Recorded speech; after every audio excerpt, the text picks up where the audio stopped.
오늘은 미션 오일을 교환하러 왔고, 저도 이제 처음 하는 작업이라서 과연 내가 이걸 할 수 있을진 잘 모르겠어요. 제가 오는 여기 대구에 있는 메이드존이라는 업체는 뭐 하다가 안 되면 사장님한테 정비를 의뢰하면 되기 때문에 일단은 제가 하는 거 최대한 해보고, 안 되는 경우 최후의 보루 플랜 B가 있기 때문에 제가 여기로 오는 거고요. 사실 플랜 B가 없다면 무섭죠. 하다 잘못되면 제가 대처가 안 되니까.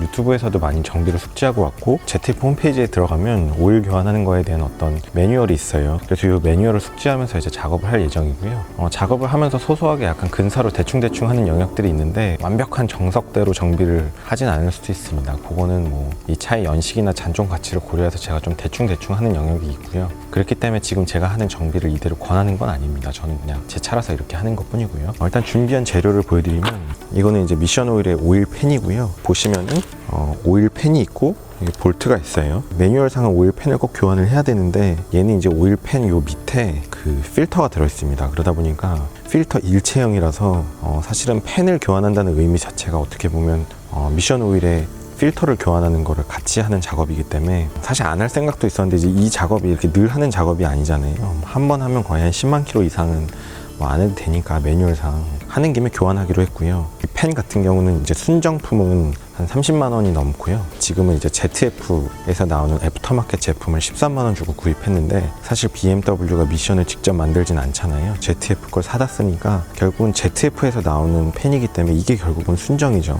지금 보면 이게 아마 자석이라서 쇳가루를 모으는 것 같아요. 그래서 지금 자세히 보면 요런 데 약간 고무로 돼 있어서 가스켓 같은 게 이제 작업이 돼 있다고 보면 되겠네요. 그대로 부착하면 되고, 조일 때는 이제 매뉴얼에 보면 이렇게 위치를 번갈아 가면서 이렇게 조일하고 돼 있어요. 뭐 당연한 거고, 그 다음에 규정 토크가 있는데, 토크렌치를 쓰면 좋긴 한데 저는 좀 대충대충 할 거기 때문에 그냥 손 토크로 할 예정이긴 해요. 상황 봐서 영 아니다 싶으면 사장님한테 여쭤봐서 토크렌치 빌려서 하면 될 것 같긴 하고.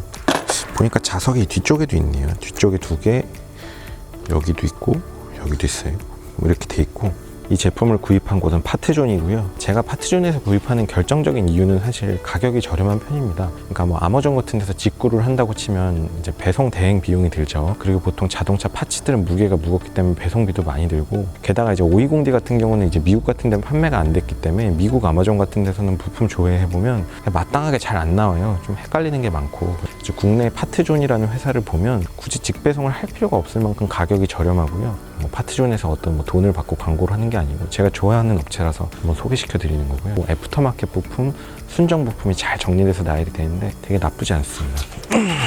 그 다음에 정비 매뉴얼을 가져왔어요. 요거를 이제 보면서 할 거고, 요거는 이제 오일 필터인데요. 미리, 오일 필터가 아니고 연료 필터인데 미리 사놨어요. 밑에 이제 하체 커버를 열면 연료 필터가 보일 텐데, 오늘은 작업 안 할 거예요. 사실 간단한 작업이라서 하는 김에 같이 하는 게 좋은데, 저는 이제 한 번에 한 작업 이상은 안 합니다. 왜냐하면 만약에 뭐 잘못되면 어디서 잘못된 건지를 파악하기가 힘들어지니까, 여러 개를 한 번에 건드리면.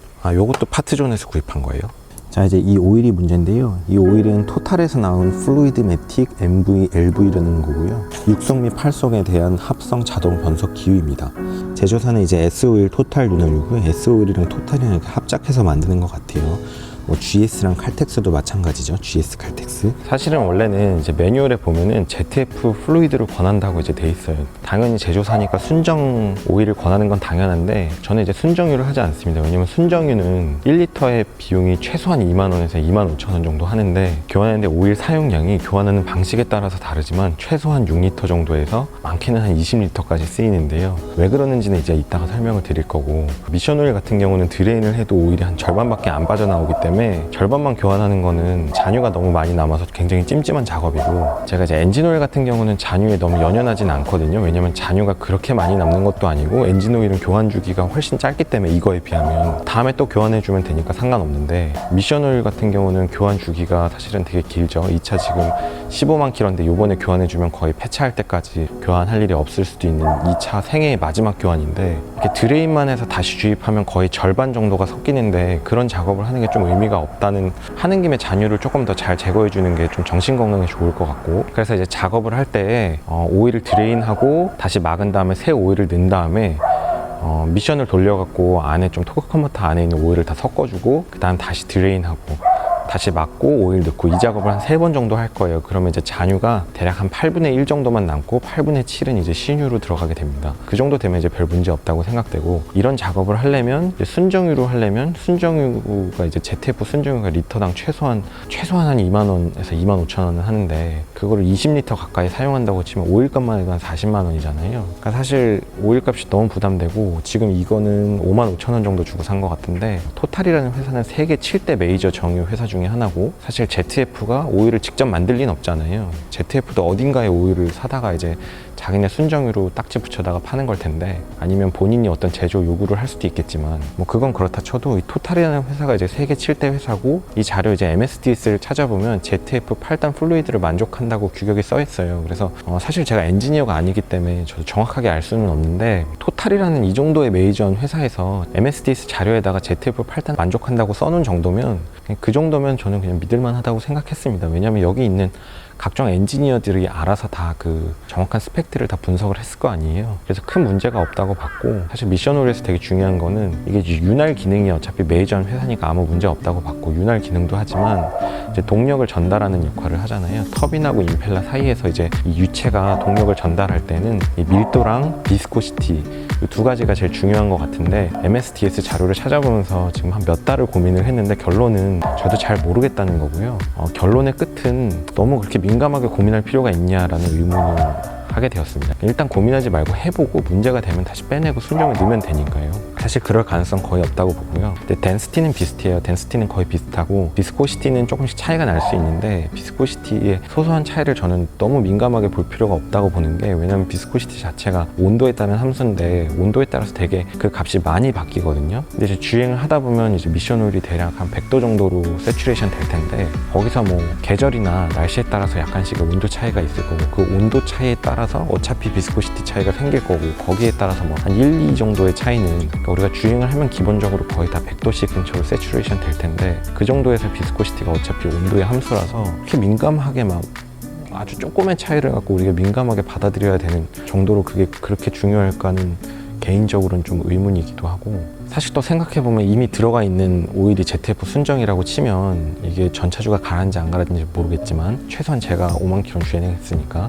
그렇다지만 그 오일도 거의 지금 뭐 거의 많이 기능을 잃었을 거 아니에요. 지금은 이미 들어가 있는 이 오일의 비스코시티는 과연 정말 순정유에 합치할까? 또 의문이긴 해요. 여러 가지 고민을 했어요. 그리고 또 이제 이 미션 오일 플루이드 자체가 세계에서 여러 제조회사들이 있고 여러 규격들이 있지만, 그 규격을 벤 다이어그램을 그려보면 제 추정컨대 거의 그 벤 다이어그램이 한 95% 이상은 서로서로 다 겹칠 거예요. 아주 소소한 차이가 조금씩 있을지 모르겠지만, 그래서 그렇게까지 민감하게 볼 필요는 없다고 봤는데, 사실 우리나라 문화에서는 이제 미션 오일 교환은 무조건 순정을 넣는 분위기가 있는 걸 저도 알고 있고, 저도 다른 사람들한테 애프터마켓을 넣어도 된다고 권할 생각은 없습니다. 그리고 이 토탈 제품을 이 영상을 보는 분한테 전혀 권할 생각이 없어요. 권하는 건 ZF 순정 오일을 권하고, 그냥 저는 이렇게 하겠다는 거예요. 이 차는 지금 이미 15만 킬로 정도 주행했고, 차의 잔존 가치가 신차 가격에 지금 한 3분의 1 정도밖에 안 남아있고, 사실상 마지막 미션 오일 교환이 될 수도 있어요, 이 차한테는. 근데 이 차에서는 이제 앞으로도 고장날 것들도 많이 있죠. 뭐 라지에이터도 터질 거고, 뭐 엔진 가스켓에서 블럭에서 누유도 날 거고, 뭐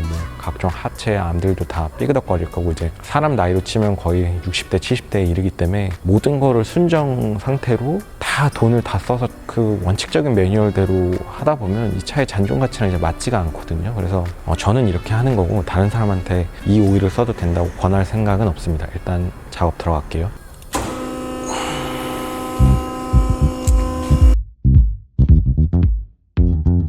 자, 이제 시작을 해볼게요. 전동 공구가 어디 있는지 몰라서 이걸로 열어야지. 이쪽이 아니고 이쪽인가? 정확하게 어디까지 열어야 되는지 잘 모르겠는데, 더 작네.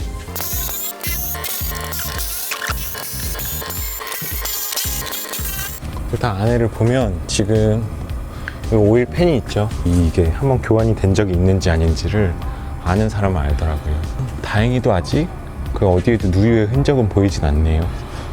요 옆에 철판 같은 거, 오른쪽 왼쪽에 있는 이 철판을 제거를 해야 되고, 뭐 이쪽에 이제 토크 컨버터가 들어있을 것 같고, 오일을 드레인하는 위치는 여기 보이죠. 그 다음에 주입구는 옆에 어딘가에 있을 텐데 지금은 잘 안 보이네요. 일단은 이 옆에 철판을 먼저 제거를 할게요. 이거를 빼려면 땡이야.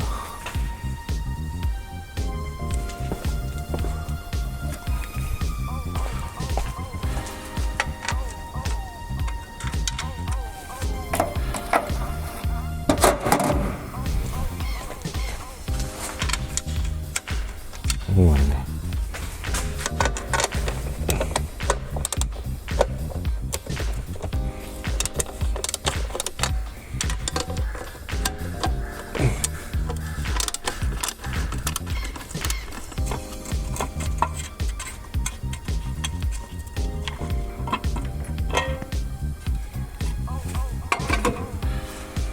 제거를 했고 이제 이쪽도 제거를 해야겠다. 아, 얘는 공간이 좀 좁다.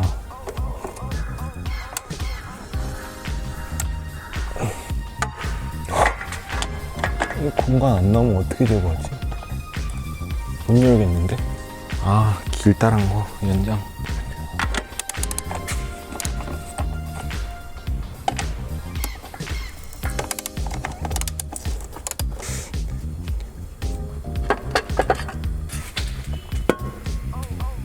라이프타임 오일, 유즈 온리 BMW 오일, 뭐 넘버 832 뭐 이런 건 봤던 거고요. 여기가 아마 오일 주입구고 이 오일 드레인 빼는 데인데 일단 폐 오일을 버려야죠. 자, 오일 드레인을 해볼게요. 드디어 기대이 엄청나게 기대되는 순간인데, 아, 장갑을 비닐 장갑 끼고 해야지. 외국 영상 보면 비닐 장갑 끼고 하는데 멋있더라고.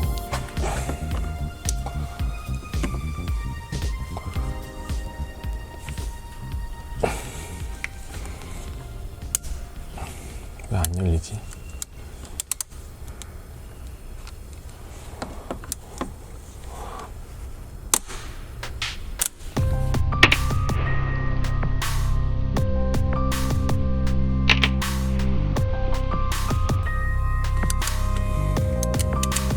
이렇게 빠그가 나는데 디지스터인데?